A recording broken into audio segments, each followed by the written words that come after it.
I'd like to welcome everyone to this Saturday, February 5th, 2011 edition of Money, Banking, and Trust by Moving Titles and Commerce. I'm your host, Christian Walters. Welcome to NTT as New Trust Technology. I guess we'll go to Q&A. Q&A session started. If anybody has any questions, press star 6 followed by 1. Star 6 followed by 1 to raise your hand, get in the queue line. Star 6 followed by 1. I was thinking about changing the title to the show, but probably not. From Money, Banking, and Trust by Moving Titles and Commerce to Money, Banking, and Trust by Moving Titles from Commerce. Because really we want to move our titles out of commerce.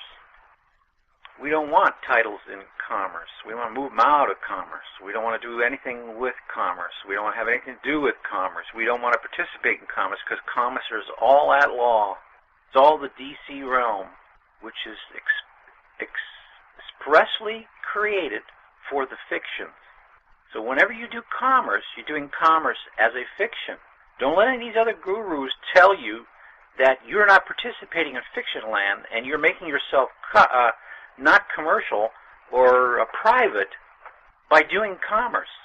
Because if you're doing a negotiable instrument under UCC, if you're doing a promissory note, a money order, a bond, anything under UCC, a security, Article 9, Article 3, then you're doing commerce and you are playing the fiction. So everything that we have learned in the past and all these other gurus out there are not thinking because they're actually telling you a lie. You are participating as a fiction by doing commercial things. You are on the at-law side because they always come at you at law. The only way to get out of that is due to withdrawal and a redeposit of your new survey, changing the venue from commerce or public to now being private, and you can only do that under trust, and that's what NTT is all about. New Trust Technology explains to you how to pull it out of the public and put it into the private as a special deposit, a trust deposit. And that can only be done under a trust. And a trust has exclusive jurisdiction of enforcement solely in the courts of chancery or the courts of equity, special courts of equity.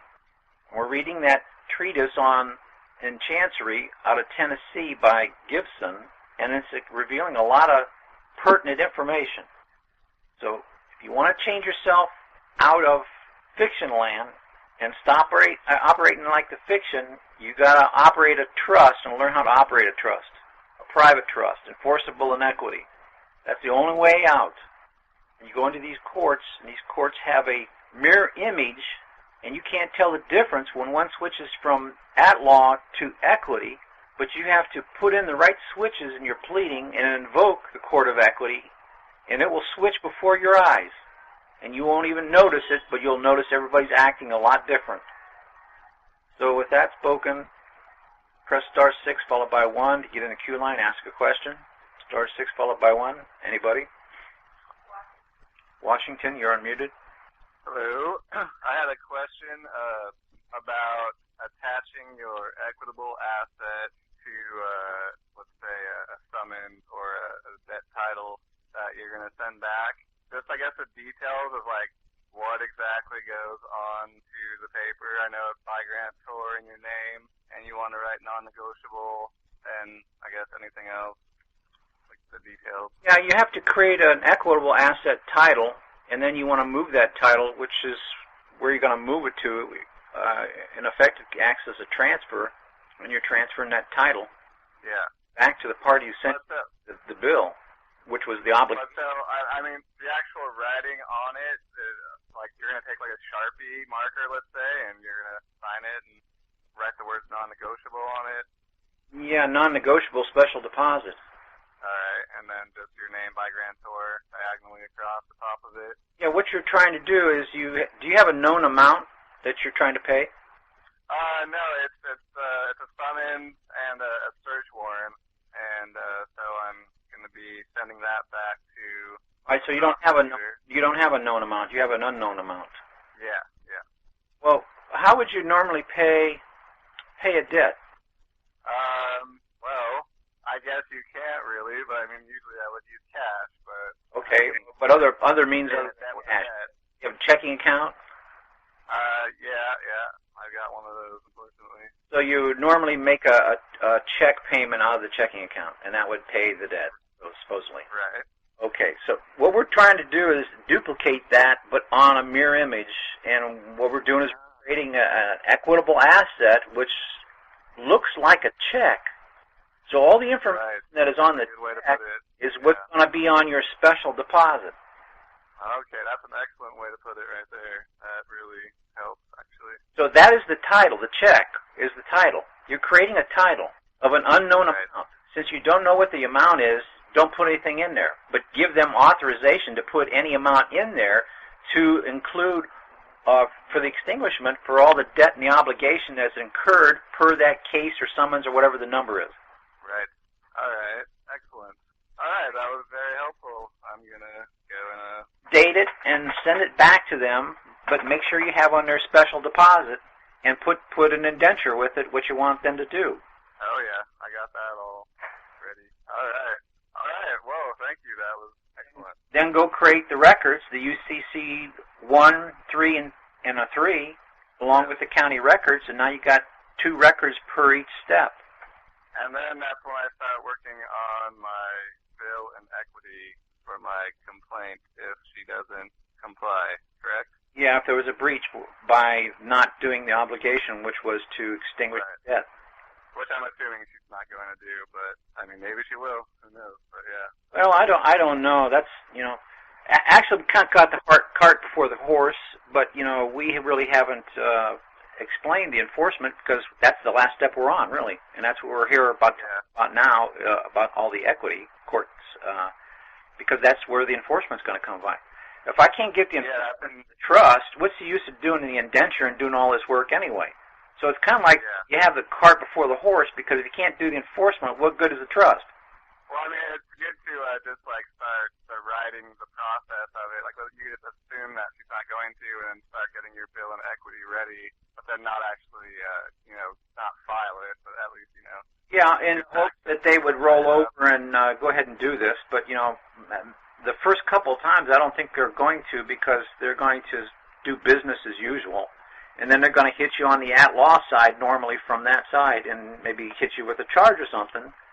And then you don't know. So really, I don't suggest anybody do this until after we have the enforcement down. So yeah. Well, I got the book, and I've been looking through it, and it's really a very good book, and it really breaks things down. But, all right. Well, you answered my question, so thank you. Okay. Thanks for coming on. All right. Anybody else have a question? *6 followed by 1 to raise your hand, get in the queue line. Hey, Christian, how are you? Hi, Darren. How are you? Good. I wanted to kind of expand on kind of the process, even on the indenture. And this is kind of something that I've just worked on, kind of like an outline, and basically maybe help everyone on the group understand and correct me, please, if I'm missing something or if something doesn't have to be excluded or included, just, make a note of it, but I'll send this to you outside of that. Is it okay if I just go over it as far as creating the indenture and the process through it? Yeah, you can, but where would you be getting your information? Where would the source be? You, our group. No. Gilbert's book. Gilbert's the trust book. Oh yeah. Well, absolutely. That's our basis. That's our foundation there. Yeah, that book will tell you how to put an indenture together. Okay, but the way that I understood it, because rather than reading numerous pages, which of course all the information is in there, is just kind of breaking it down on kind of like a page of a process that we should do. The way that I understand it, to write a proper indenture. Yeah, well, just for everybody's information, the source of the information is out of Gilbert's, really. Okay. All right, then I'll touch base with it off. CJS, the trust book, which is what number? Should we include also kind of like a declaration of beneficiary in our indenture? Yeah, because beneficiary is one of the known parties, and in order to have a trust, you have to have all 3 parties named in the indenture. Okay. Now, if it's actually a debt issue, we should also be sending a copy to the IRS as well, right? So they have note of it. Yes, because that's one of the areas we haven't really touched on because we've been trying to put out the fire on the immediate end, and we should probably be putting that out, say like a extinguishment of the debt by actually sending it to the IRS. What you've done, so that they could correct the records, and then they would in turn inform the court or whoever it was that the bill's been paid. Right. Now, do we have to instruct them specifically, or is there just kind of like to them is like a third-party notice? Well, if they're the accountants, I would give them instructions to issue the notices of the account that was paid, or the obligation against that account was paid. Let's put it that way. Okay, so you're not really sending the IRS an indenture, or are you? Well, it's like, all right, I'm acting as the party who issues the check, but, I'm not the bank. I just give the instructions. The check is just the instructions. So the indenture is just the instruction, or the special instructions that you send them are just instructions to them. And that they are the ones that's going to issue the check. Or they're going to issue the instructions to the bank that's going to issue the check, which is going to be the Treasury. And then they can shift their records around all they want. So everything all balances, and everybody got paid. Okay, so you're going to send the IRS instructions to inform, it would be probably the named trustee, whoever it may be. Whoever is the party that has control over the transfer of funds, and they're supposed to take and transfer the funds and let me know when you did it. Okay, but does the IRS inform the trustee? Well, they're the accountants on there. I think that they're supposed to. I don't think they're going to act until you tell them what to do. So if you want a receipt back, you got to tell them you want a receipt back. If you want them to make the payment for you through somebody else, you got to tell them that. So you got to tell them every step of the way. Yeah, I just want to be specific of kind of like, well, what exactly will we be telling them what to do if they're acting as the accountant? So then they must have some type of limited power of attorney, wouldn't they? Well, the IRS or the Treasury. Yeah. IRS and Treasury are right hand, left hand. Okay. Left hand does the accounting, right hand does writing of the checks. Okay. Isn't it nice that they have it that way? Because every bill that you look at from the IRS, it says IRS Treasury on there. Nobody questions why. How come how come the Treasury is linked with the IRS? One's a collection agent. Yeah, one's the bookkeeper and the other one's the bank. Well, they're actually the bookkeeper and also the collection agency as well. Yeah. They're the enforcement of that. Yeah. That's why even though from 1933, that's why we had the minting of the new coins in 2003, where that changed because 70 years of bankruptcy, or at least alleged bankruptcy, that the United States was in from 1933 to 2003, that was the significance of not only changing the currency and putting the states on the back to show like an issuance that, hey, the United States has come out of bankruptcy, but that's why you no longer made why people no longer made their tax payments to the IRS, thus made them after 2003 to the U.S. Treasury Department. Well, I know that's the patriot community's mythology coming up with whoever said that, and I don't know who said that or whoever came up with it because, I'm starting to question everything that everybody says. You know why? Because all they are is just plain claims. And if there's unsupported without any SOIs, then they're nothing more than hearsay. How can anybody... I understand what you're saying. How can anybody say, without positive proof, that the change in the money was due to the bankruptcy switching past 70 years? Where does that get backed up by any kind of information, any SOIs? Otherwise, that's just patriot myth.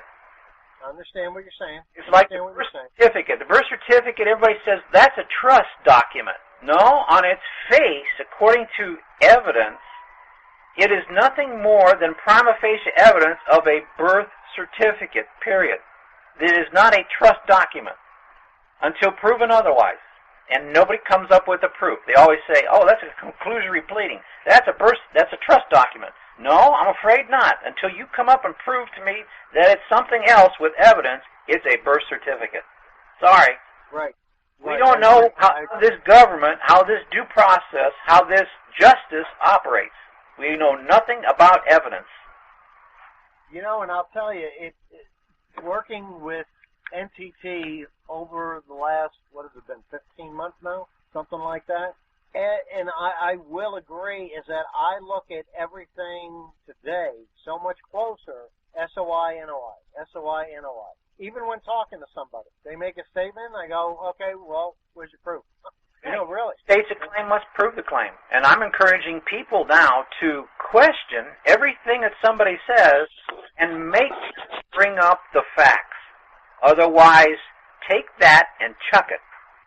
When all these gurus tell you, oh, it's an estate, it's this or it's that, you better make sure that you check out their sources, and you better double-check it, because you're going to find out some of them aren't telling you right. I know that for a fact, because they're what they claim and the sources they give, it doesn't say that at all. And we need to check out the facts before we accept hook, line, and sinker what these people are saying. It would save ourselves a lot of problems. Right, but the only thing is that did change in 2003, where there were no... That's correct, it changed. But now, why did it change? I have no facts to back that up. Right, but there was a change. Yeah. There was a change. I agree with that. There was definitely a change. That's apparent on its face.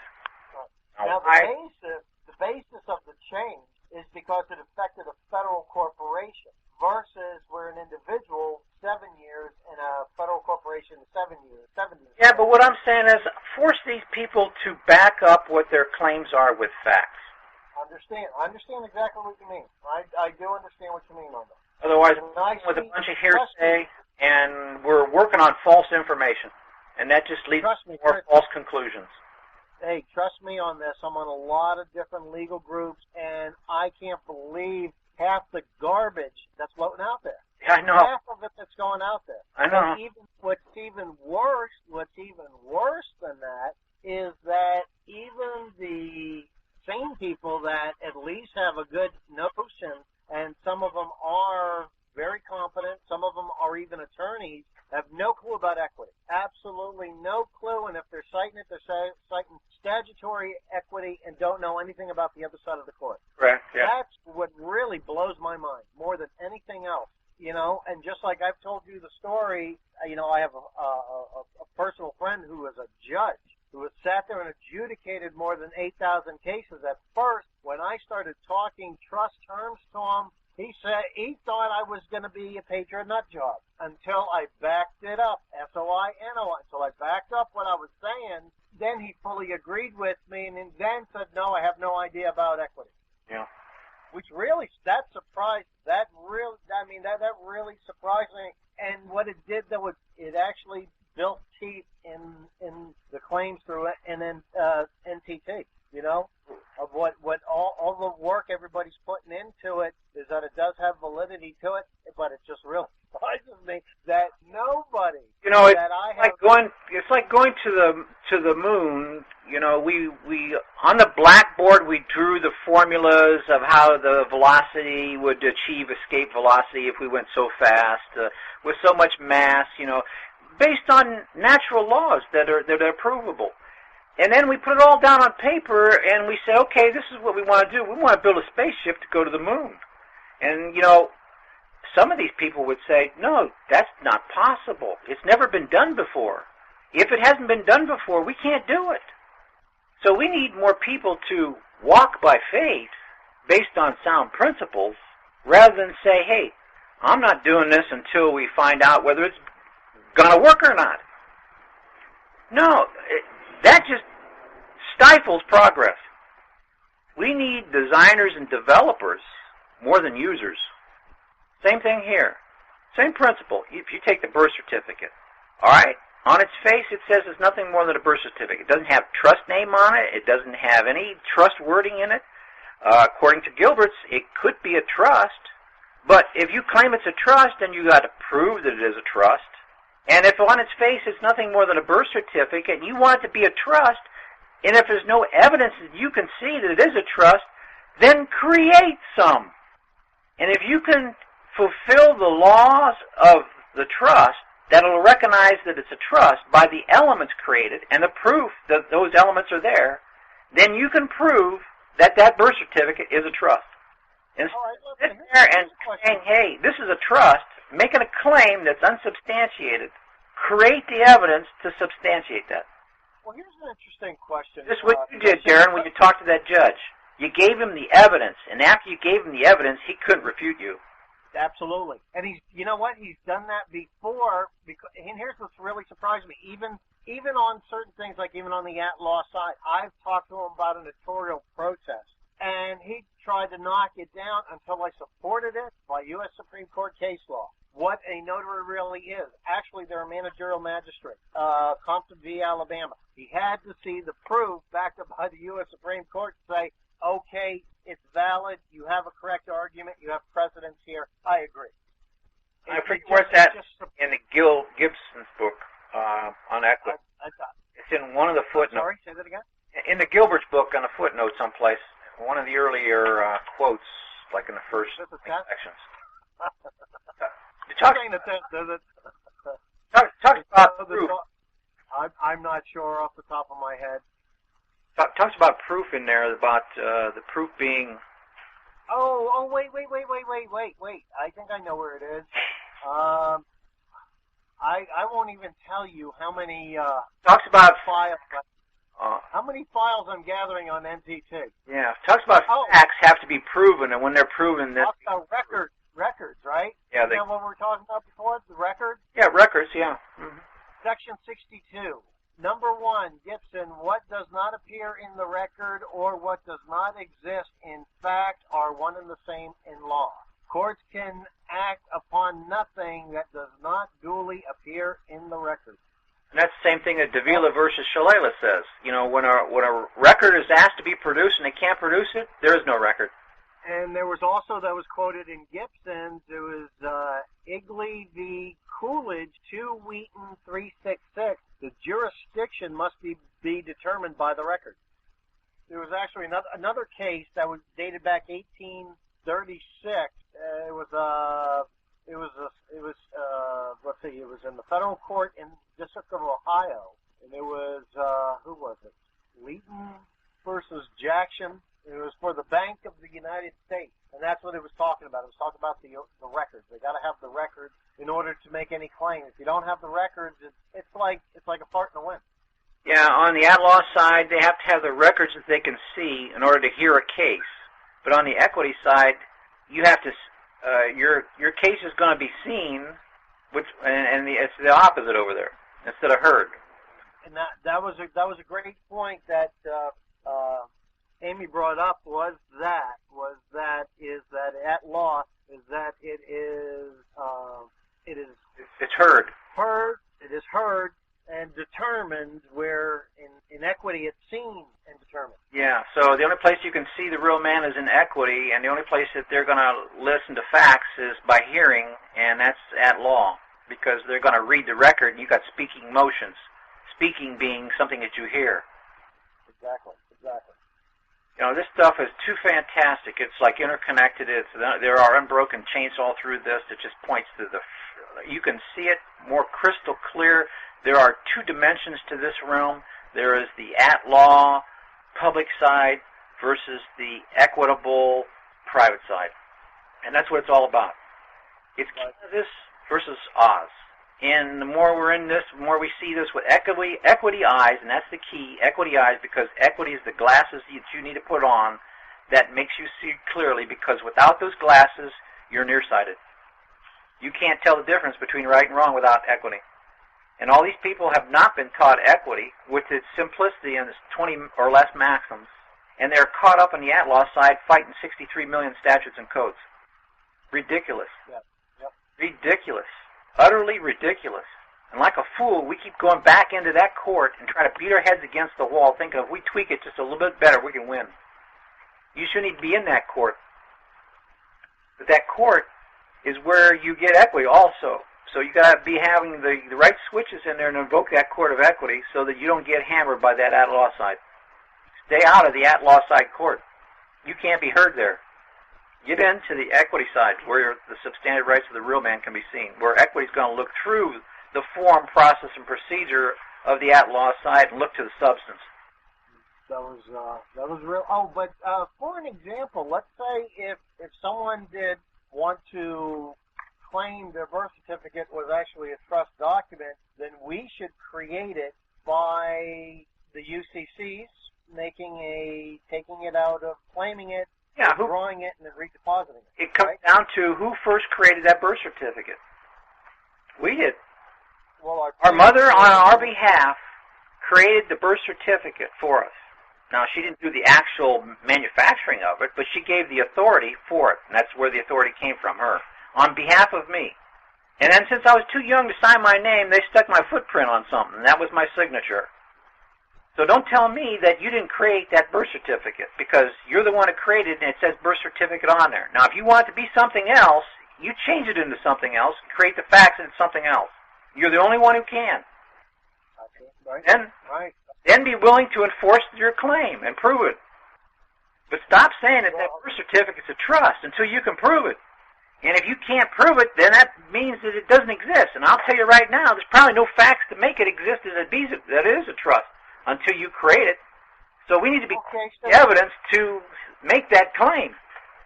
So in order to claim it as a trust, who would actually the parties be? Let's just use it hypothetically on a regular birth certificate. John Doe, his mother's Jane Doe, father is Jack Joe, whatever, Jack Doe. Well, the birth certificate information went on that from the mom. That was a survey creation. They created a survey. And the survey contains three things. It contains the name, the boundaries, 2, and 3, whether it's public or private. 3 things. Just make out a new survey and change it. When you say boundary, can you expand on that? Boundary was the length of the baby, the weight of the baby, the eye color, the hair color. That's boundary. Okay, I see. Okay.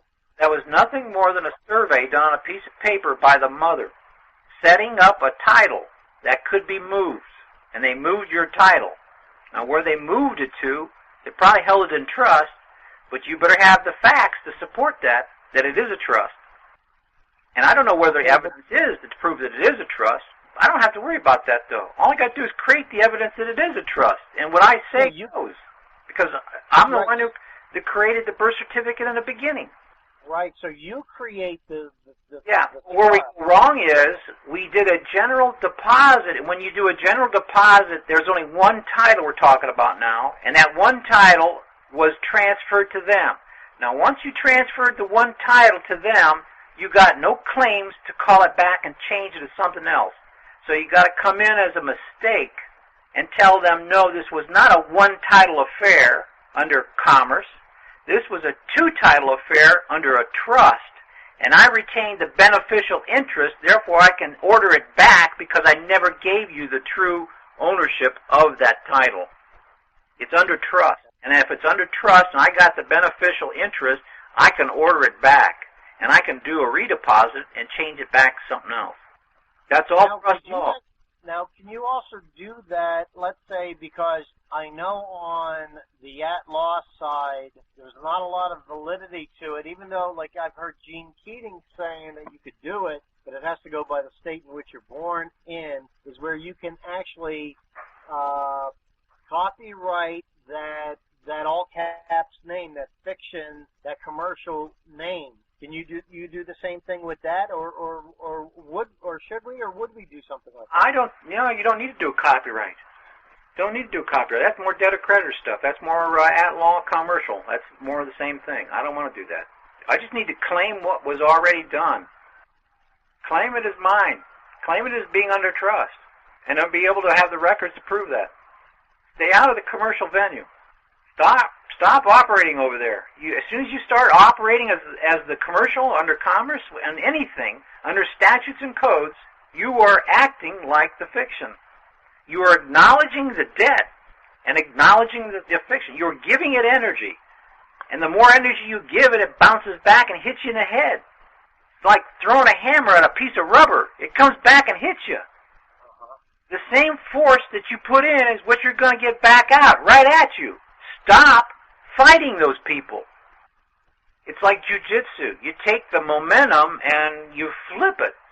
But don't give it any momentum and it won't come back at you. Stop playing over there. Don't give that side any energy. Don't give it any charge. Stay out of that realm. Don't need it. Learn how to pay your bills under trust, merchant titles. You can do it there instead of using payment instruments under UCC. Don't need negotiable debt instruments. Don't need securities. Don't need any of that. The only question that I have, Christian, and I still haven't thought it completely out, is especially in regards to where there's not a debt involved, but you are talking about a duty or performance, and how really to create an indenture that would actually put them in the breach. That's easy. Let's say against the That's easy. The performance has to be coupled that's my right. I have a right to the performance. So that's the trustee has the duty to perform. Now, when he doesn't do the duty, the performance, he's breached my right. Now I got an equitable claim. I see. Okay. In other words, whether it's you could say it's a right to privacy without intrusion, or whatever, claiming a right such as that. Whatever your rights are that you want to enforce, you need to put it in a trust perspective and tie it to a right. And then when that right gets breached by the duty that wasn't done or the performance that wasn't accomplished, now you got a breach on the right or a breach of the trust. And that's enforceable in equity. And that's where the 900-pound gorilla is, because if you understand trust law is different from everything else. Equity is different from everything else. The onus of probandi, the ability of the moving party having to prove, is flipped. The moving party does not have to prove under a trust. The trustee must prove, because the court of equity is going to assume that the trustee is guilty right off the bat. And the only way he can prove himself innocent is if he's got a record of the duty of the performance completed. If he doesn't have a record, we've been talking about it, then there is no record. Then he didn't do the trust. He's in breach. Court of equity, that's the way it looks at it. So once I make a claim for a trust and prove the trust, now there's a trust established. Obviously, if the beneficiary is making a claim that the trustee didn't do the duty, the court of equity assumes that he is right on making that claim. And he doesn't have to prove it. He just makes a prima facie case. In other words, he puts in an affidavit saying the trustee didn't do the trust duty. That's good enough for them. And when that happens, now the onus of probandi shifts on the trustee, and he's got to come up with a record that he did do the performance. And if he doesn't, the court looks at it and says, hey, you didn't do the duty. You're in contempt. Yep. But the trick is, get into a court of equity, make the claim for the trust, prove the trust, and get a decree out of the trust of the validity, or excuse me, a decree out of the court for the validity of the trust. Once you got that, you should be home free. Because all you got to do from that point on is just make a prima facie case for a breach then. I know why this was.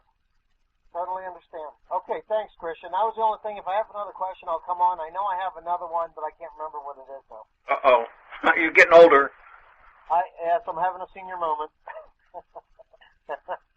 No, actually, I had a very good dip. It just made me sleepy. Okay, thanks, bud. All right. We must be getting old here. We're getting boring. Okay, press star 6 followed by 1 if you want to get in the queue line, ask a question. Star 6 followed by 1 to raise your hand. Who's next? Anybody? Nobody's next. Oh, okay. Star 6 followed by a 1. Anybody? Raise your hand. California, you're unmuted. Hi, Christian. Can you hear me? Yeah, go ahead. Hey, it's Jeff. Yeah, it's Jeff. Hi. Hey, so basically then, to get like a certification of that decree of the trust, I mean, that's really the goal, is basically to get that judge to give you a decree that there is a trust. So then proving breach is pretty much very simple once you have that decree, because you have a written... Yeah, you don't have to prove that there's a breach. All you have to do is just make a claim that there's a breach. Trust, you've got to prove that there's no breach. Right. But yeah, the decree out of the court, that's the most important thing, and that's the court's recognition of your claim, that you've got a trust. Yeah, and that would be based on basically the formation, the method of formation, and the that's indenture. Public recognition of you have the necessary elements there for the formation and the trust exists. Yeah. That's the confirmation of the trust test. Yeah. And you will want the judge to give that to you in writing, some kind of decree in writing that there is a trust. But Yeah, that's private, confidential. Yeah, by the court. What's that? A decree, like an order right out of the court. This is the official stamp on it. But it is kind of confidential, though. But I guess that's the public decree that you need, though, to prove that confidential trust. It's like a public ratification of the private trust. I need the public recognition to prove that they recognize that there is a validity of the trust. The trust is valid. Got it. But that trust exists in the private. The decree is a notice to the public that the public recognizes your trust. Got it. Yeah, very simple. So they're operating notices with all these orders and decrees, but that's in the public side, and we operate by notices also on the private side. Right. There's really no difference. But I guess the difference, Christian, is getting that ratification of that private trust in the public, which is that decree you're talking about. It's getting the public ratification of your private trust. Right, and that's a proper way to build or draft a bill in equity or bill in chancery. Because even that has to have the necessary elements in its construction. And you got to have the elements necessary to prove the trust in its construction. And if you don't, then the judge will say, well, I don't see a trust.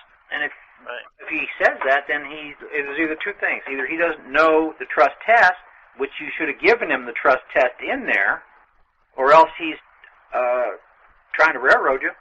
Yeah, he's bluffing, repudiating. Yeah, or else you didn't have the necessary elements to prove the trust. Yeah. So say a judge is bluffing you. At that point, would you maybe make him a trustee if he wasn't wanting to see the trust and you did have all the paperwork there? First, I know it's not really. I would have to put in the memorandum in equity all the necessary things that there would be no question of how this guy was supposed to do this. In other words, that would contain the trust test, the equitable maxims and things that he's going to operate on, and then my memorandum for trust, the trust test and that. There's no question. I left nothing out that he could misconstrue anything. I've given him the total everything. Got it. That's what people aren't good at. They don't have the right things to give the judge, and then the judge can't do what they want him to do because you haven't supplied him with the necessary information, the necessary records for him to act. You didn't give him the necessary laws. If you don't know what the laws are, they're representations of your rights. If you can't give the laws to represent your rights, then you've got no rights. So if it's all in there, there's no way possible he can say denied. Right. Well, okay, so the law to represent our rights would basically be the Declaration of Independence. I mean, that's really the law to represent our rights, besides, equity jurisprudence. Yeah, that's the public recognition that you have all unalienable rights, which are non-transferable. Then my question is, how your rights have been transferred then? Is by our intent and our act and our records, which we have to go basically recorrect our record, don't sign away all of our rights. We need to look in the waiver section of that Gibson's book. We're waiving. Yeah, waiver. Got it. When anybody says, hey, I'm not that stinking fiction, you got no clue what you're saying, buddy. Right. You are an idiot. Yeah. When somebody says, well, I never acknowledged that, I never did that.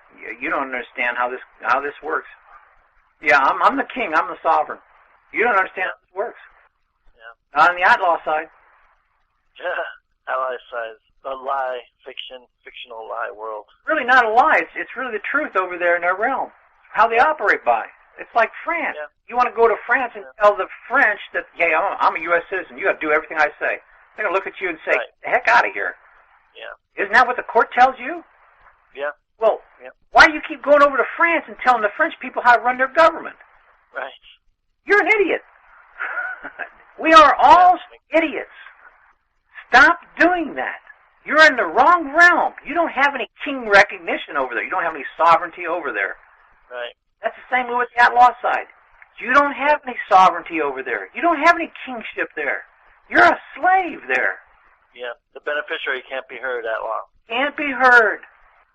The beneficiary being the king or the lord over the land can't be heard at law, but yet you want to get some kind of relief or remedy out of at law? Not going to happen. Not going to happen. And isn't that what's happening today? How'd that work out for you? Yeah. Then why don't we stop that? Well, we didn't know that we could because we didn't know where else to go. We thought admiralty. We thought commercial redemption. We thought something else. No, it's trust. Get out of the legal fiction world. Get out of that legal fiction world because there is no relief there. There's no relief in that legal fiction. It's trust. It's equity. Different realm. Now you're the sovereign in trust and equity. And really just pay attention to the maxims and be able to use the maxims for every situation. You really have your basic core defense in existence. It's like stop going over there in their realm and get them to come over into your realm. Right. Yeah. Them into your realm. And how do you do that? You get them to argue your claim instead of you arguing their claim. Right. He who does equity, who claims equity must do equity. And how do you? If you just do equity, then they're going to have counterclaim. Counterclaim. Yeah. LIFO, last in, first out. It must be heard first over top of the at-law side. Your counterclaim being an equity. Yeah. For the breach of the enforcement of the trust. Got it, yeah. Now when you get them, before that, you need the there's decree. Trust and the performance is due to you. What's the performance? Pay the obligation. Where does the at-law side go then, the obligation over there? It disappears. The performance of the duty is to do the obligation, extinguish the obligation, merge it. Where does the at-law side go then? Zero. Right. Paid. Because that's all it is a commercial crime and a pecuniary liability on the at-law side. Correct. And on the equity side, you distinguish that obligation. Yes. You extinguish it. I hate to use the word payment because it's not payment. It's merging the titles and extinguishment of the debtor of the obligation. Yeah. Merge title. Payment is that's basic DC at-law side term. Yeah. So, and then obviously getting that decree, it goes back to getting that decree because it's basically you merge the title, you make an indenture, so you have all the piece together, and you sent those through your notary, so you have the records. Then you need that decree, which is basically, once again, you got to get that decree for the trust. So that's basically going into court and filing a motion to discover, or basically the trust. Well, if you don't have the information, discovery. Yeah, because you're going to need them to bring that to prove the trust. Besides just the paper, I mean, it would be ideal if they did bring it. Because you have the records to show they've got it. So why have you not done it? Yeah, usually they do a discovery on the accounting. If they're in a breach, I want to know what did they do with the asset that I gave them. Yeah. That's a discovery for an accounting. Yeah. Because I'm afraid that they absconded with the funds, and that could be another breach of the trust. Yeah. Because now they're hiding the asset, and they're going into their own enrichment. And that's maybe where you go to the IRS and say, hey, why don't you collect this account? Yeah, you could.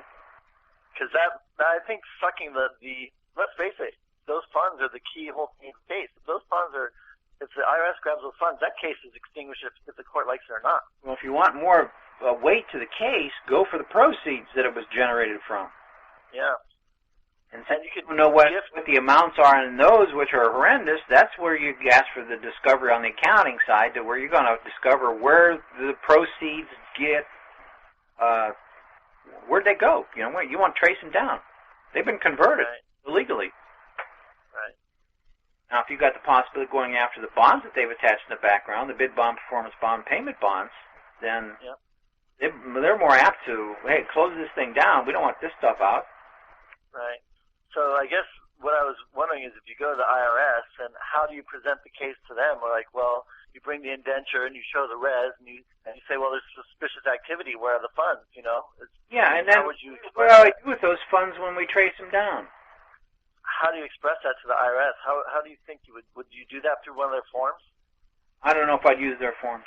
Probably not a good idea, huh? You'd have to at least alter them. Yeah. Because, I mean, is it a private claim you're bringing to the IRS? Yes.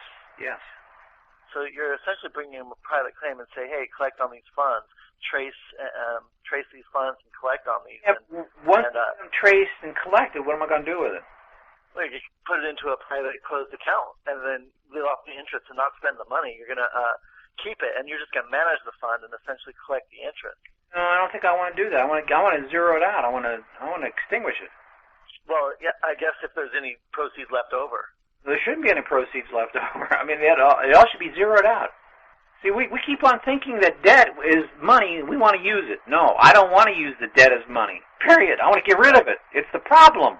Yeah. It's the guillotine that's going to cut all our heads off in the end. Cancel the funds. Yeah, I want to get rid of it. Get rid of that debt. I don't need to operate it. Yeah. It's a millstone around my neck. Yeah. Well, yeah, those bonds. That's the only reason why they come at you with an obligation or a new duty for a charge. They want to create more funds. I don't want to create more debt. Right. It's up my duty to extinguish it. Get rid of it. Yeah. Yeah. And when you do that, they'll stop coming at you and they'll say, "Hey, this guy's he's operating in the private. We can't get him to operate in commerce." Right. So that's why you probably wouldn't want to use an IRS form, because you want to operate completely in the private. Uh-huh. So I guess my final question is, now that has to be done through judge. Trust. Excuse me? Everything has to be done through trust under equity. Yeah, of course. Not a statutory trust. No. I'm just kind of thinking about the IRS. Do you think you could do a parole trust with the IRS agent to create that trust if you had maybe an in-person private meeting? Sure, you can do a parole on anything except for evidence or for real estate if the real estate is held in the public. Now, if you withdraw it out of the public and it's private, then hey, that rule doesn't apply. Statutes of fraud doesn't apply.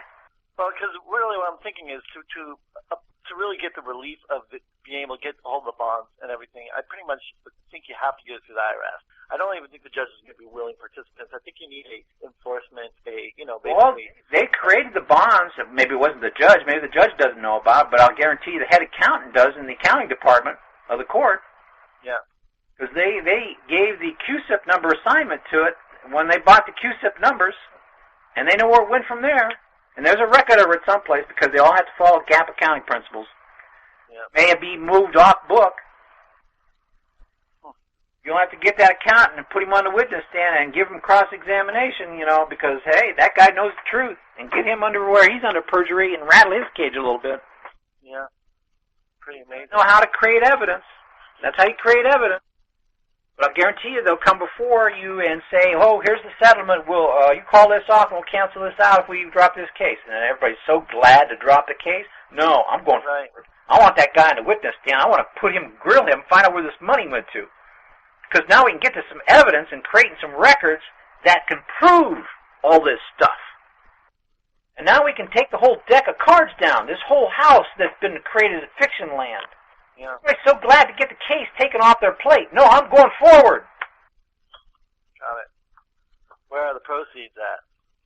I'll guarantee they'll come before you and say, "Hey, we'll make you a deal here. You stop this, and we'll pull the charge." Right. Oh, your case just went away. Oh, man, that's what I want. No, that's not what you want. Because they still got the bonds in the background with the humongous debt. They stole you blind. You didn't get a remedy out there. There is no adequate remedy at law, even when you think you won. They keep telling you this. Interesting how they operate. You fall right into the trap by coming in and playing on their stage, by creating an argument so that they can hear it. But here the whole thing is really they have no money to operate because the money that they're choosing, you get from the taxes, go someplace else, and now they need to create some funds from someplace else. Where are they getting it from? From you. United States business is statutes and codes, and the breach of the statutes and codes. That's what keeps the United States running. Is that basically because there's pecuniary liabilities because you're a member of the corporation? You work for them. Yeah, you're a member of the corporation, and they have a right to debit your asset account by you being a negligent trustee or whatever in their system. Yeah. Stop pelling into fiction land. Stop doing commerce. Right. But what's giving them the right to take? Code, flip it, extinguish it by merger under trust and equity. Yeah. You have to merge the funds or they're going to take them. When they get tired of you liquidating or merging and zeroing out all their accounts with all their bonds in the background, they'll stop coming at you. Yeah, makes sense. But more than that, how do you... They're going to have to test you. They're going to have to test you to see whether or not you know how to operate in that realm. And when you pass the test, you'll probably get that recognition that, hey, this guy's private. You'll probably get something that gives you free passage somehow. You'll get that private. Well, sure. Since we are the equity, It's basically just merging our equitable title with the legal title and getting that decree, that public ratification of that, to make that trust, to make them realize, You want that decree, like you said, you want that written. Yeah, but I don't want to fight all private trust. people that don't know. I just want to make it known that I know to the person who knows about this, and that's very few. Right. So they can call off all their dogs. Right. I don't need to fight all their dogs. Yeah. We're fighting the wrong people. Yeah, we're the equity. They were trust. You need to go to the head. You need to go to the CFO, the CEO of all these corporations. All the other ones are just employees. They don't know what's going on. Right. But back to the IRS, and using them as your, I guess you would call it fiduciary trustee to collect and trace the funds from the court. Yeah, but not all fiduciary trustees are trustees. That's right. But a trustee can be a fiduciary, but a fiduciary is not necessarily a trustee. Correct. Got that. So, but if you do assign the IRS agent as your trustee, I would say your executive trustee to collect the funds from the court, do you gift those funds to the IRS to merge for you? Duty, which is not a trustee, I can make an agreement with him by a fiduciary duty appointment. Yeah. I can give him power of attorney to do whatever I want him to do, and he can become my agent. But I'd rather do it under trust. Yeah. Well, that's what I'm saying, having the IRS agent become your trustee. If the U.S. or the Treasury and the IRS are one and the same, right? Who do you want to make the trustee? Who is the Well, I guess the way I looked at it was the Treasury was holding it, and the IRS was the kind of the fiduciary trustee. That brings back that unanswered question we had several nights ago, or about a week or so ago. Who is the trustee? Nobody could answer right. Well, it's whoever signed the offer, usually, because they're the ones talking about the head trustee of the whole shebang. Master trust. Well, United States government. The corporate thing that was made in 1871, I always look at that as the major trustee, and then the rest are co-trustees or agents thereof. Yeah, the United States is the trustee over the whole thing. Yeah, the 1871 corporation. United States, U.S. Treasury, and the IRS are all one. They're the trustee. Yeah. Except they're a fiction. Can a fiction do anything? Operating creditor-debtor fiction world, commercial. Yeah, but a fiction can't do anything unless it's empowered by somebody else, a real person, the equity, real people. Yeah. Yeah. Think about the it. Equity behind it. Who's the real trustee then? Who's operating the fiction? They are. No, who's they? Well, I would say the government that is operating in the fiction. Government's a fiction. It takes somebody else to operate the government. Who's the trustee? People. So all the people are the trustees of the trust. Well, I would say the commercial person is the trust. Over the corporation of the United States. Who's the trustee? Who's the real party here? Please stand up on the United States Trust. Would you please stand up, Mr. So-and-so? Who is that? Now you got the guy operating the whole thing. The trustee. But he's got a name. He's a real person. We the people. He's one of the we the people. Well, if it's a fiction, you got to have a real party behind it. There's got to be a live body behind every fiction, or else it doesn't. It's the face mask. That's something the real body interfaces into commerce with. Well, it has to read be the Treasury. Definition of Black's Egg. People that run the Treasury. Who's the trustee? Ben Bernanke. Who's the head dog? Or what's his face? Think about it for a while. Oh God, forget what his name is. It's not Ben Bernanke, but the head of the. Would have to be the head of the Treasury. Oh, you're making it too hard. Yeah, everybody needs to think about what I just said and run it through their mind, put it on a board, and if the IRS and the U.S. Treasury are one and the same, and that's one entity, who is the trust controlled by, who's the trustee, and who is behind the fiction?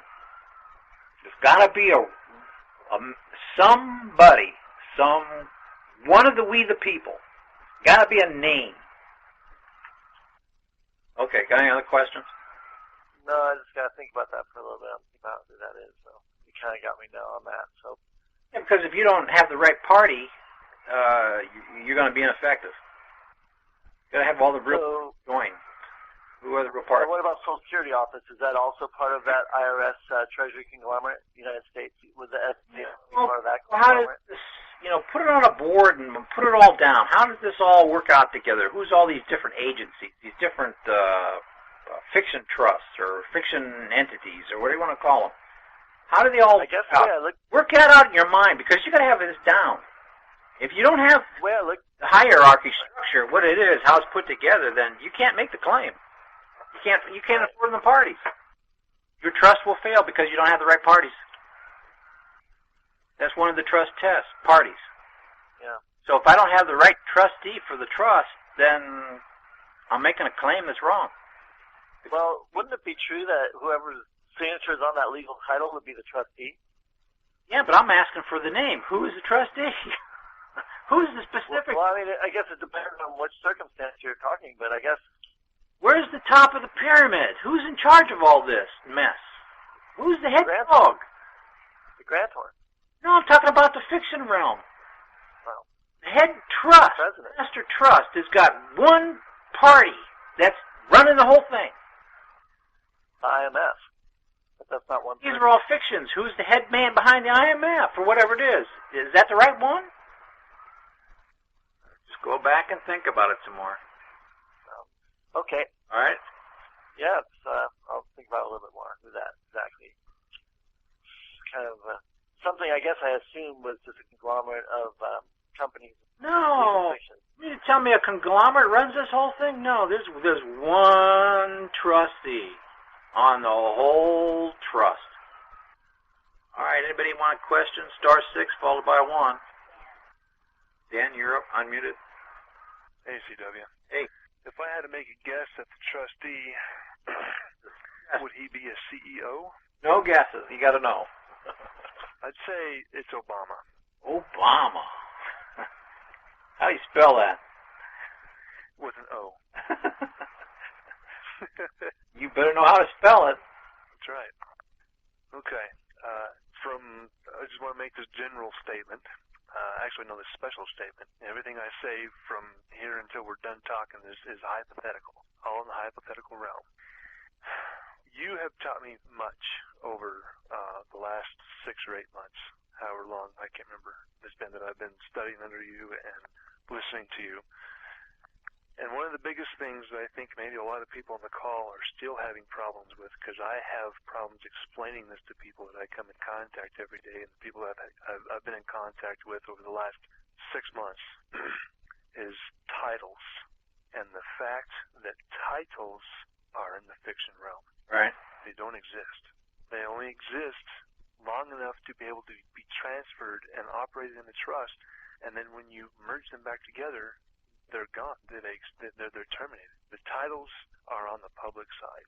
One. Yeah. Yes. The legal titles are on the public side. Yes. The legal titles are on the public side. The equitable titles are on the private side. Private side, exactly. And so that perfectly leads us right into public versus private.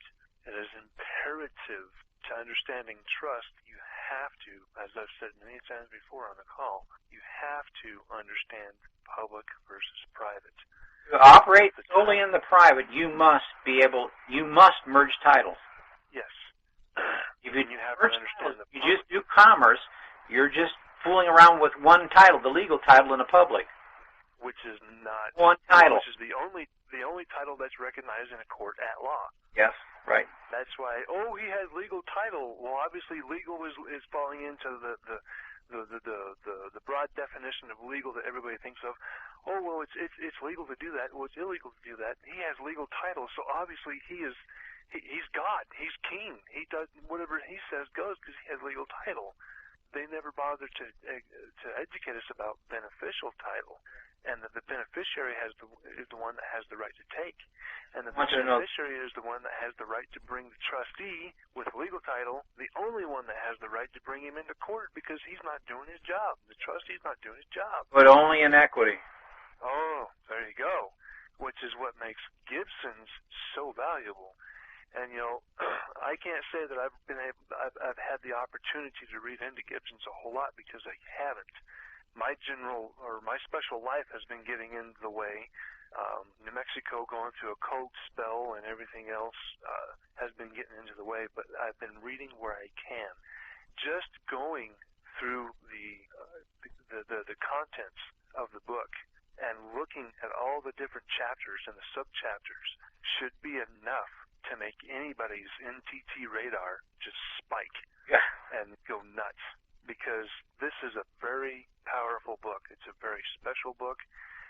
There's lots of information to be gleaned out of it, and unfortunately, I haven't had a whole lot of time to be able to. I'm only on section 33, but I started at section 1, and it takes me a minute. I have to read the sections once or twice or three times in order to get all the information out of it that I need to glean out of it and be able to move on. You guys are talking about other sections on the main chat, which I love to read into, but if I jump ahead of myself, it'll throw me completely off. But from what I've understood so far is that, number one, the two courts still exist. Am I right? Right. Number two, it's the paperwork that was merged in order to be able to determine which court we go into. The fiction court, where only the fictions can be heard, where only your straw man created via your birth certificate can be heard, or you change the wording around a little bit after you do your due diligence of educating yourself on how to in your state by your special rules, and you get into a court of equity, and you make the judge's eyes that reads that big as dinner plates. Right. Because he's heard about this fiction, this land before, but he's never ever had it brought before him. Or if it has been brought before him, it's been so long he's forgot what it was like to traverse in that realm. In Florida here, it hasn't been seen in 30 years, over 30 years. 30 years. Here in a couple more days, I'm going to be 32 years old. It hasn't been seen in almost my entire life in Florida. That's a generation. What you are bringing back and how important Gibson's book is just as important as, well, it's probably higher than the bingo, the repudiation bingo. It's probably higher, well, there's no probably, it is higher than the fact of you finding out that everything that is coming against us is a trust, one way, shape, or form or another. It's all trust. When you step out your door, you step out into a world of trust, whether you can make the correlation or not, that that's what's being used against you every day, all day. That's a huge bingo. And finding out that that court still exists, and then finding the book, Gibson's, I mean, we owe our friends down under a huge thank you. And we owe Rod, Rod and I think Night Train, John, were the ones right between Tracy, Rod, and Night Train. No, it wasn't Tracy. It was one of Tracy's friends. Her name slips my mind right now. We owe them a huge debt of gratitude, a fictional debt, of course, because this is big time. This I cannot convey into words the feeling that I have right now, and I haven't even read the book. I'm on section 33. So, what do you have to say in correlation to that, Christian? No, you pretty much said it all. Well, the fact of the matter is that Chancery, the Court of Equity, Chancery, sees the real man, as we were saying before.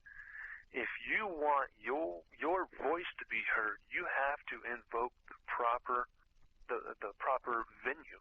The venue is not over here where they're trying their hardest to bring you into. Well, I don't exactly try to bring you into any venue. We're the one coming into at law. We're the one coming in there. We do it to ourselves. Okay, yes, very good. And then when they start arguing, they try arguing the at-law side, trying to get you to traverse over there and argue something that's outside of your pleading or that has to do with the statute or code. Yeah, but what they argue is everything you put on the paperwork, and everything you put on the paperwork was at law. There's nothing else they can argue. Only what you put on the paperwork. Stop putting that stuff on the paperwork. Unless you put equity on the paperwork. Yeah. Unless you bring it into equity. Stop acknowledging or arguing the at-law side. Right. Start you were throwing equity in. Equity side. Yes. And if it's not inside your equitable claim, don't talk about it. Object to it. That's not what we're here to talk about. The fiction is created by the birth certificate, and that's what they're calling in to court, is your fiction, your legal fiction, which looks like your name and sounds like which looks similar to your name and sounds like your name, but it's not you. But people have been duped against this world of deceit that exists outside of our house. That we have to go into court. No, it's not us that have to go into court, which is right there where they start to ensnare you into the outlaw side, into the fiction side. Those in NTT that have been around for a while have the eyes and the ears, and hopefully you have your equitable eyes to be able to see what's going on here. And you've looked into Gilbert's further than I have, or at least as far as I have, and be able to understand there is two different realms. There is the public side and the private side. There is the realm that where you can go in and the beneficiary can be heard. And most of the time, the beneficiaries, I can't say most of the time, I'm going to say looking at it from the outside in, 100% of the time, the beneficiary is going to win because the trustee is going to be a representative of a corporation and cannot be heard in equity. Am I correct, Christian? Yeah, the beneficiary has the superior claim over all the legal titles. Okay. So this also brings us right back to Bouvier's definition. I don't have it right in front of me, and if I try to go up front and get it, my daughter's going to break everybody's eardrums on the call. But I know that it starts out that law is nothing without equity, and equity is everything, even without the law. Now, what is that, people? Equity and law. What are they talking about? What is he talking about here? Equity is God's law. God's law is everything without man's law. Man's law is nothing without God's law. Right. That's exactly what it boils down into. The entire quote is beautiful. I don't have it in front of me, so I'd read the whole thing. Chat. She just put it on the chat group. Oh, very good. So if you're on the chat group, go look at it. Look at it, study it. And now that you have that correlation between public and private and God's law versus man's law, read it again and then read it slowly again for the third time and let it sink in. Let it penetrate your heart because it's a beautiful quote. And I had two ladies last night I was talking to that I've known for a little while, and they're on the path. They're on the correct path. And I told them, they were talking about law and stuff like that. I said, equity is the law that is written upon your heart. And you should have seen the understanding. It was just like God dripping water all over the top of them. It just flowed all over the top of them.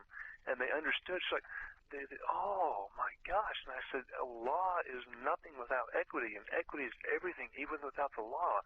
And I explained it to him, and that it was beautiful to watch that light bulb turn on above somebody's head, and the knowledge just flow into their brain. And if it wasn't for NTT, I wouldn't have that knowledge. And that knowledge is there in these books, and especially in Gibson's book. You know, I found a link for people to be able to buy it. Tammy went on and bought it. So here in a little while, Tammy will be able to tell us what the quality of the book is that she got. And hopefully it's good. So the beneficiary is the real man, and he is never seen at the outlaw court. So whenever people go in arguing about their rights, their constitutional rights, but their rights given to them by God, that's why they're never, ever going to be heard, and they're going to be shut down, is because the fiction court cannot see the real man or his rights. They can only see the other fiction. If you want your rights to be protected or to be upheld, and if you want your relief, you have to invoke the proper court, and the proper pleadings to be able to do that is in Gibson. I haven't read the book all the way through, no, but I have looked through the contents, and I have seen enough in the chat group going on. I know that it's a very special book, and I mean special in the words that we know special in T. So I hope I made that point abundantly clear. Before I go into my next question, Christian, do you have anything to add to that? No, we pretty much covered it. Okay, very good. Somebody else wants. Okay, well, now I am fighting with my house. I'll make this short and sweet. I am fighting with my house. I've got Wells Fargo backed off because of NTT procedures. They have actually repeated their position to the trustee, quote unquote, that's on the deed of trust, and now I'm putting them through the same procedures I put the Wells Fargo's people through. However, I'm not messing around with these guys and letting them repudiate to somebody else. I am going to bring the IRS against them for numerous amounts of claim. Once I send off the information to the IRS, hypothetically, would it be advisable to stop there, or do you think that it would be more intelligent for an individual to maybe put a bill into equity into the court system up there and tie them up that way? What's your opinion? Well, once you've merged the title on the equitable side with the title on the legal side, there's zero. They're extinguished. There is no legal title then.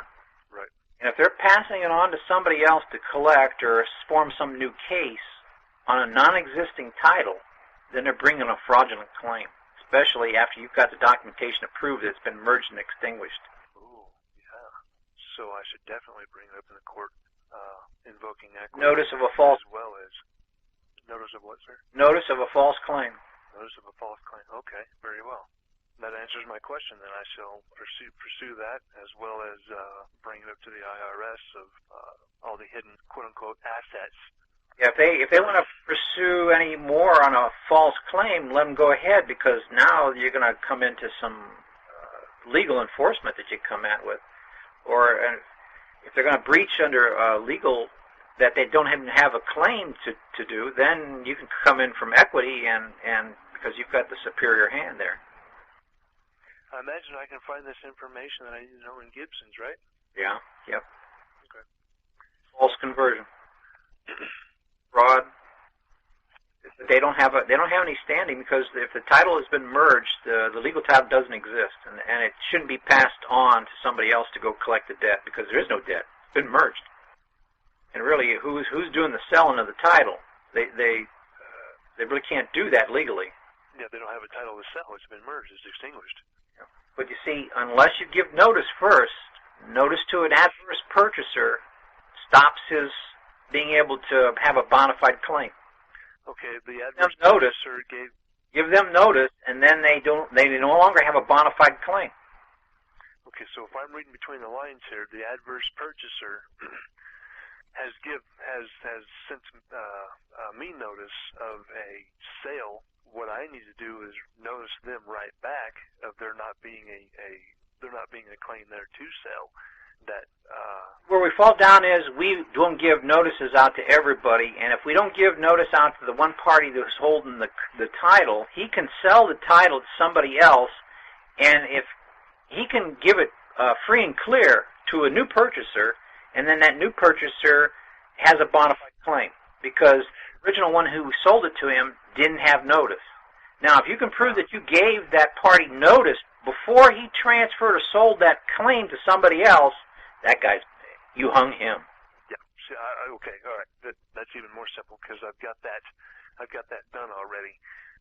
He should have transferred that title because he had notice. So therefore, the new purchaser can't take free and clear even if he didn't get notice, because the guy he bought it from had notice. Yeah, and that was the perpetuation of the fraud from there. Yes. Okay. Well, both parties, that first party passed the title back off to the original trustee. Now they have notice, and they're about to get a second notice in the mail here in the next few days.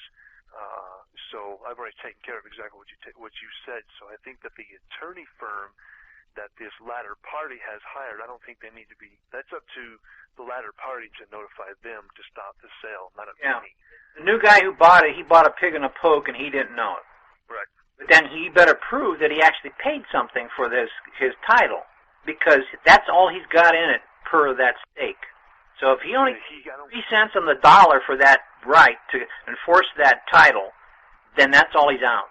And I don't think that's even happened. I may be wrong, but I don't even think that's happened, because this party is the original trustee on the deed of trust. So if anybody should be paying the bill, it should be them. Consideration of some kind, then there is no contract that can be completed because there was no valuable consideration given. And that could be an argument ad law that they couldn't be the one collecting on this title that they so-called that they bought, because they didn't buy it at all. Well, how could they have given any valuable consideration at all in this system? Well, true, yeah, but then that's what they're using as money in the legal system anyway, debt. So. Oh, yeah, over there it's valuable. That's correct, yeah. To us, it's not. Okay. All right, so that answers my question.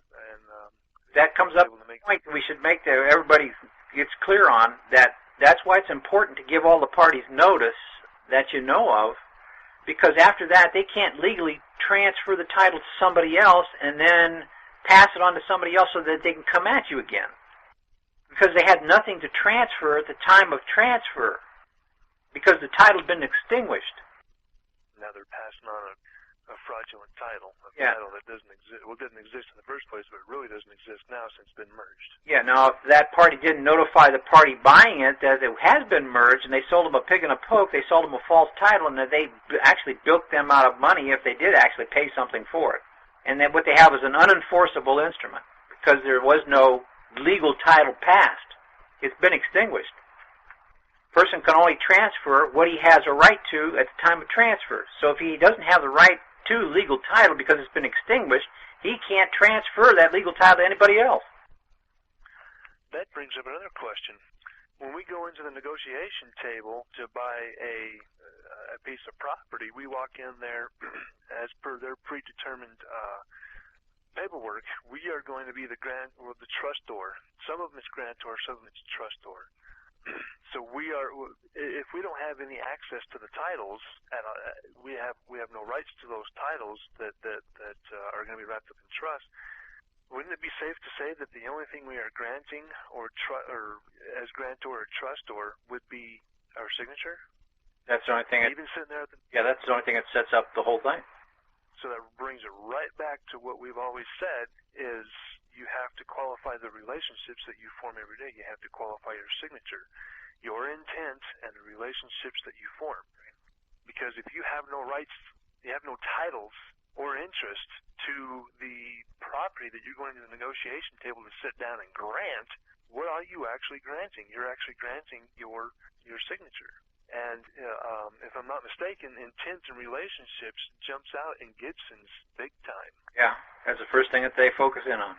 Yep, because you have to know that you are, just like God said, you can do everything that I have done and more. You are a creator.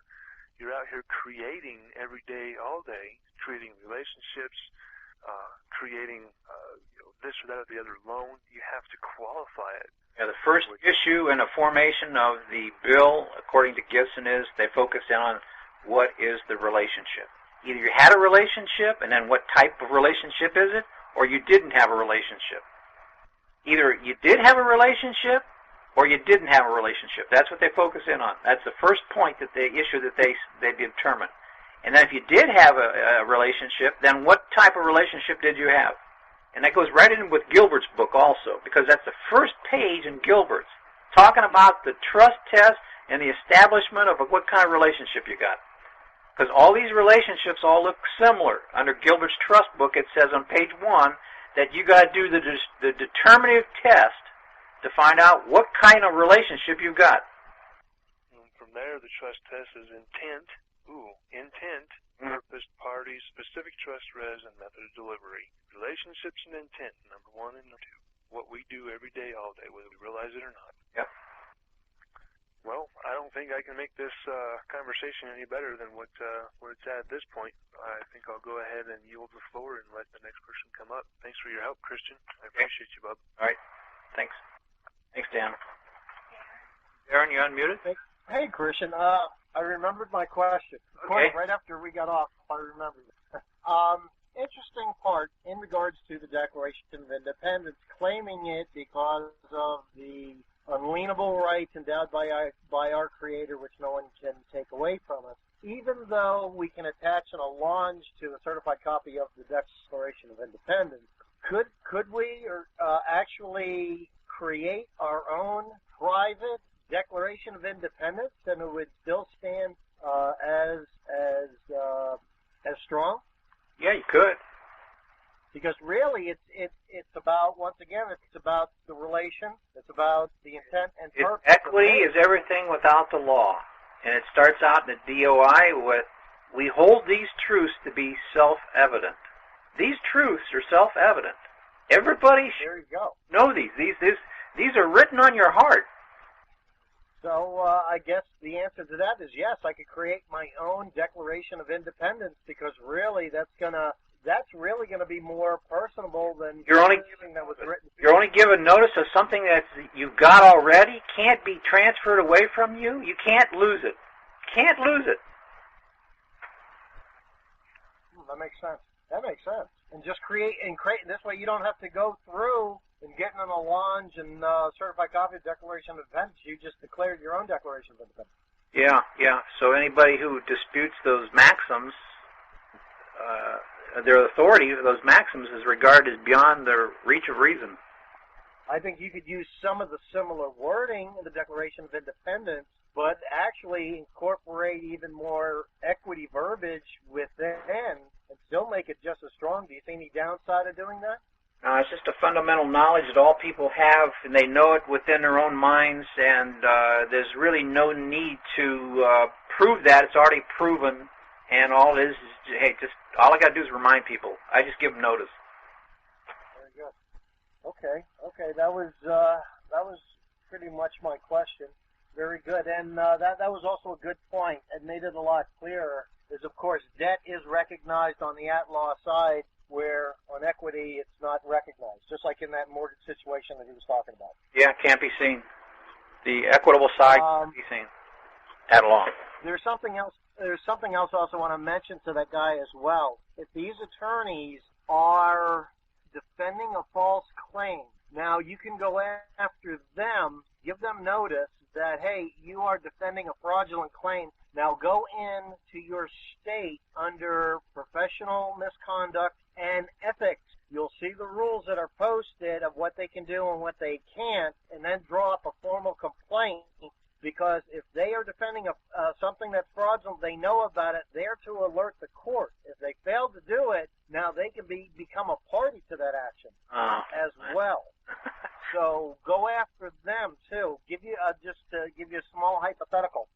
I'm currently involved in a case in the federal court where a debt collector sent me a false presentment. This is last year. This was really before I got heavily involved in NC. So I'm suing them in federal court because they said they were collecting for a company known as City Financial, which uses City Financial Auto, which is using Singular Consumer as their servicing agent. So what I did, I've absolutely killed the attorneys. I've knocked out everything in there. They tried everything that they submitted. I struck it down. Remember, you can't let them breathe or consent to anything. Don't let anything pass. Strike it down every chance you get. They never submitted any evidence, which once again goes back to NOI, SOI. The attorney tried to submit a statement of fact. He had no evidence. I struck it right down again.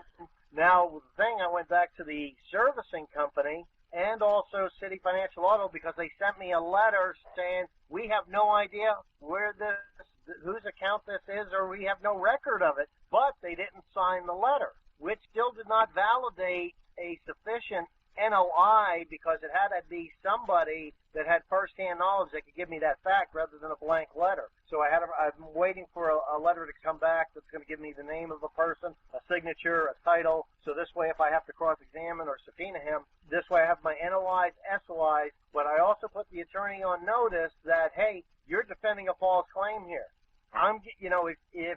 If you continue in this manner, I'm going to file a formal complaint, and then I'm going to name you to the party as well. So just remember, you never want to fight by taking a punch. You got to go after them.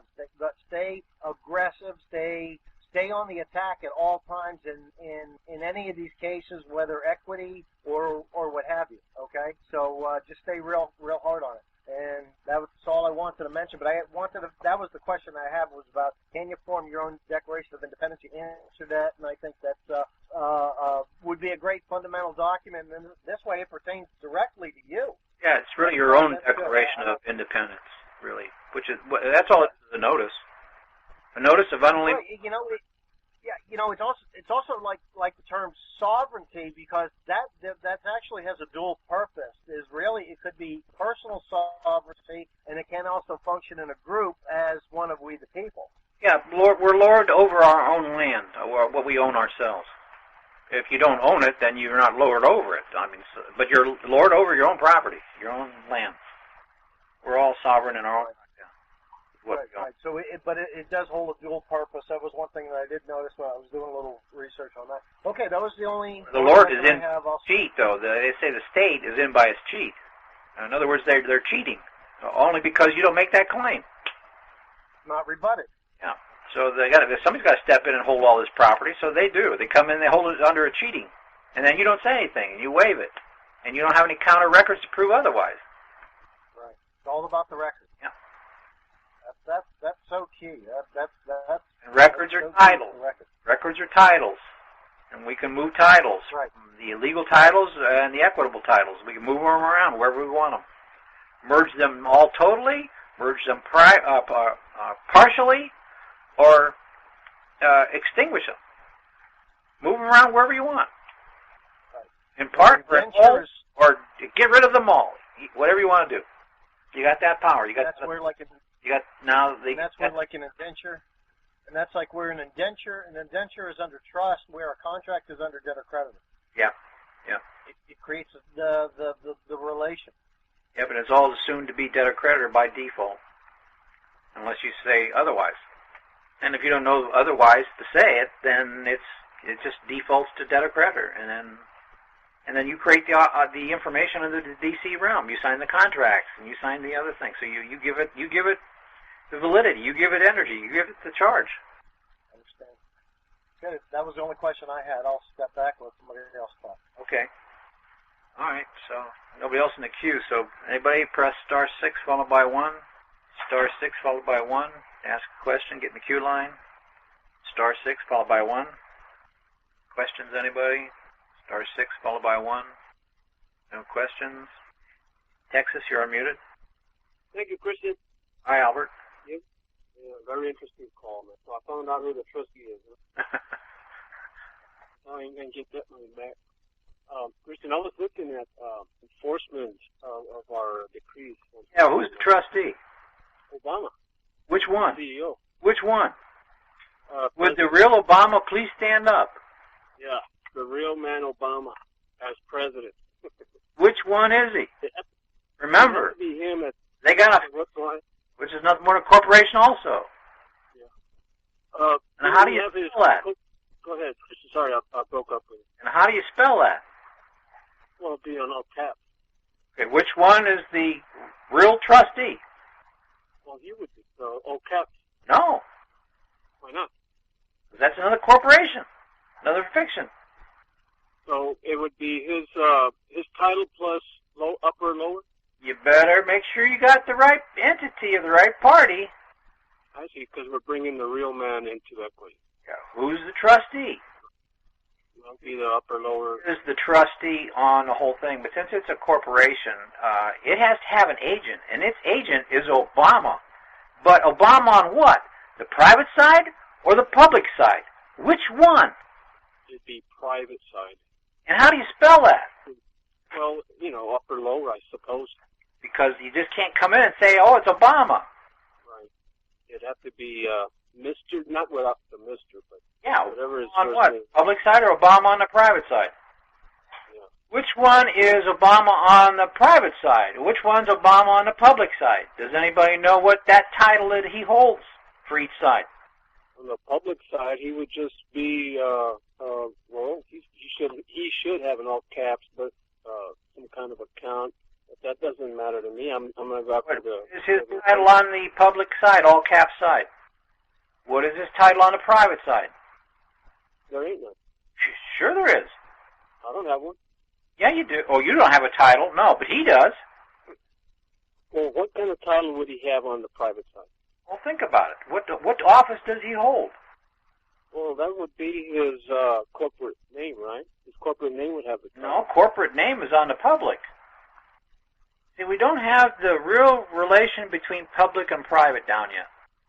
Well, I'm trying to see it with my feet in his shoes. Yeah. Okay. There's the president. Oh, president. And there's... Isn't that a title? Yeah. Now, what side's no, that's a title. President of what? That's the public side. That's president, CEO. So he's president of what? U.S. Corporation. No. Okay.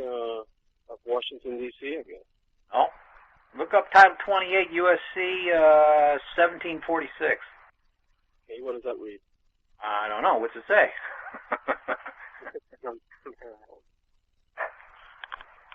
Okay, well, I'll have to check that out then. All right, so you were talking about CEO Obama, upper lower, 1746, 28 of 28 that is. And that one there tells me his title with upper lowercase. He's got another title? Yeah, it's got two titles. It's got a public side and private side. Well, on the private side, you know, if you're going to call it a title, wouldn't it be Mr.? His unsworn declarations under penalty of perjury. Whenever under any law of the United States or under any rule, regulation, order, or requirement made pursuant to law, any matter is required or permitted to be supported, evidence, established, or proved by sworn declaration, verification, certificate, statement, oath, or affidavit, in writing of a person making the same, other than a deposition or an oath of office or an oath required to be taken before a specified official other than a notary public, such matter may, with like force and effect, be supported, evidence, established, and proved by an unsworn declaration, certificate, verification, or statement in writing of such person which is subscribed by him as true under penalty of perjury and dated in substantially the following forms. Number 1. If executed without the United States, I declare or certify, verify, or state under penalty of perjury, under the laws of the United States of America, that the foregoing is true and correct, executed on date such and such in the signature. Now, 2. If executed within the United States, its territories, possessions, and commonwealths, I declare, certify, verify, or state under penalty of perjury that the foregoing is true and correct, executed on date and signature. What'd they leave out? What's the difference between 1 and 2? All along, we've had the wrong trustees in mind. Yeah, the trustee is Obama, but how do you spell his name, and which side of the office are you going under? Well, equity doesn't go after fictions, so it cannot be a fiction. Now, I'm thinking of something else too. And what are the titles of that special hat that these are? Actually, he's got 2 hats, really, because he's got 2 offices, really. Lawyer? No, Obama's got 2 offices. He holds 2 offices simultaneously. He wears 2 hats. Probably just one. So he's president of the private America Got and the public America. Yeah. Well, now, what are the technical names of those? One is called the United States President, and the other one's just the reverse. No, that's wrong. That's wrong. No? Half of it's wrong? Part of it's true, yeah, but part of it's wrong. He's not the president. He's not the president of the United States. He's president of what? No, of America. He's president of the United States of America. Now, that's the little u, the little s, America. All 50 states united in one, America. He's president of the United States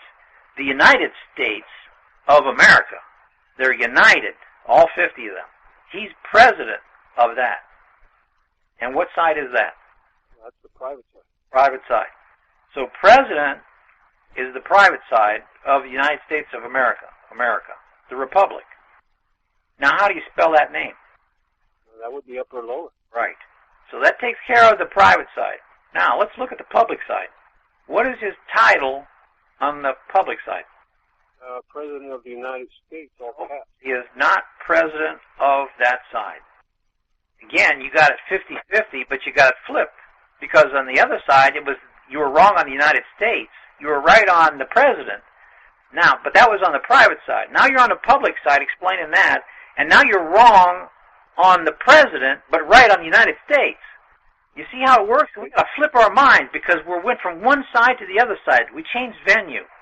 And you got to flip your thinking. He can't be president of both sides. And he's not. He's president of the private side, but he's got another title, another hat on the public side. What is that title? Chief Executive Officer. You're getting closer.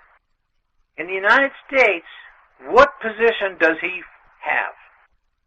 He is Commander-in-Chief of the United States. He is President of the United States of America. President of the private side on the internal affairs of the 50 states. Commander-in-Chief of the public side, United States, for the expression of those in external affairs, international affairs. 2 offices, 2 hats.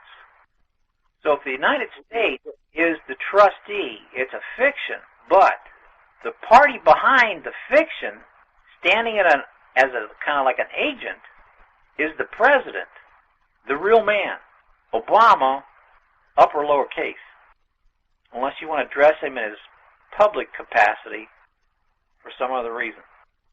The Commander-in-Chief and the President of, those are the 2 entities you were talking about? Yeah, Commander-in-Chief and President. Commander-in-Chief of the United States for external international affairs and President for internal affairs of the United States of America. We got to do the research, we got to put together the facts, and we got to come up with the right conclusions. And they all have to be expressed within a logical syllogism so that you have in your major premise the facts that what you deduce from your minor premise and get the deductions from have to be contained in the major premise, or else you're going to get the wrong conclusions. In other words, garbage in, garbage out. Facts in, facts out. Oh, you got me speechless now. Well, we just need to gather all the facts, put all the information there, put it in the right categories, make the connections of the dots, come up with the right conclusions. I think I'm going to drop back and ponder what you said. Okay. Thanks, Albert. I can speak about what I'm going to ask you later. It's okay. All right. Thank you, Chris. Okay, anybody else? Star 6 followed by 1. Raise your hand.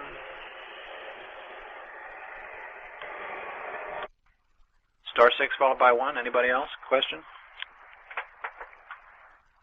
Anybody else? Star 6. Nobody else? Okay. Star 6 followed by 1. Going once. Questions, anyone? Star 6 followed by 1. Going twice. Questions? 3 times. Last call. Okay.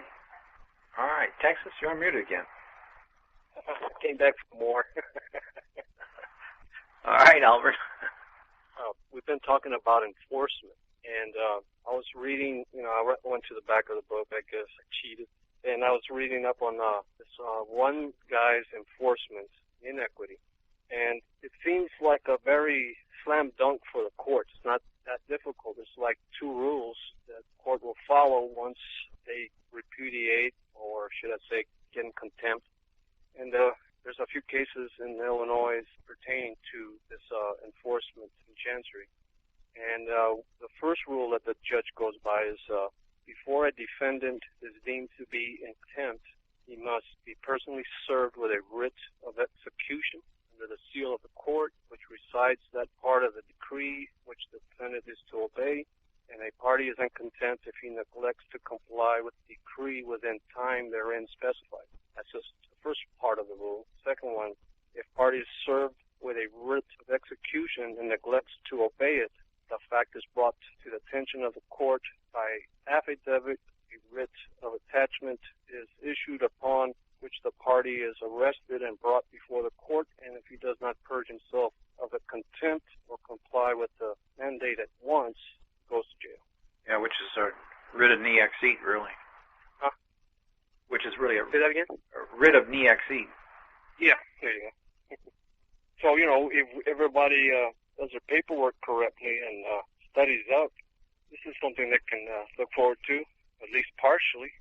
Yep. And I was looking around in the Texas stuff, and I couldn't find it yet. It's very well hidden. I'm sure it goes by another name. But Illinois had a entire book, I think, called Illinois Chancery Code.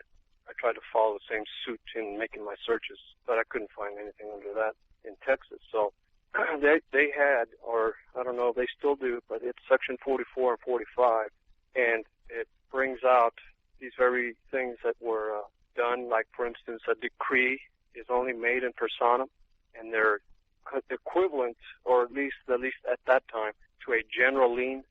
And then at law, it's called judgment, which we all learned last week. And it's in rem, Which is in rem. and it's all for a specific lien, huh? Yeah, in rem. Yeah.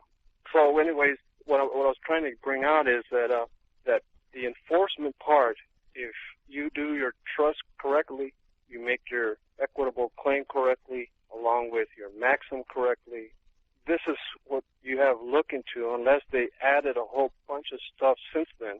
Yeah, well, our trust relationship is really an in personam action. Right. And we can't bring an in personam action in rem at law, because an in personam action is in equity, unless you've got a codified statutes and code lookalike privilege, which would be, but it's still statutes and codes. So, but our trust relationship is really an in personam action in equity, and that's where it has to stay. Otherwise, we'll be breaching the trust if we try to take it into in the at-law side in the in rem, trying to enforce an in personam action. And you can't do that. Right. And we can't do it vice versa. They can't take a legal action in rem and try to enforce it in personam against the equity side, because the two sides are separate. They're in trust. In rem and in personam is really a duality that tells you right off the bat there's segregation here, and there's non-commingling, and that means a trust. Beneficiary is an in personam. He's a person. That's why you can't see the person in the at-law side, because that's in rem. In personam can't be over on in rem, and in rem can't be over on in personam. The two sides must not commingle. Can't breach them. Got some more? Now, what I understood. Go ahead. Yeah, good. I won't stop. Got any more? Well, no. I was just bringing that out to the class. At the end of the book sounds a lot better than the beginning. That's all. But anyway, thank you, Kristen, and you and your better half have a good weekend. All right, we'll try. Nobody else? Okay, that was 3 times, so we'll see everybody on Monday at the Trust Ambassador Call at 10 p.m., same time, same channel. See you then. Everybody have a great weekend. Night all.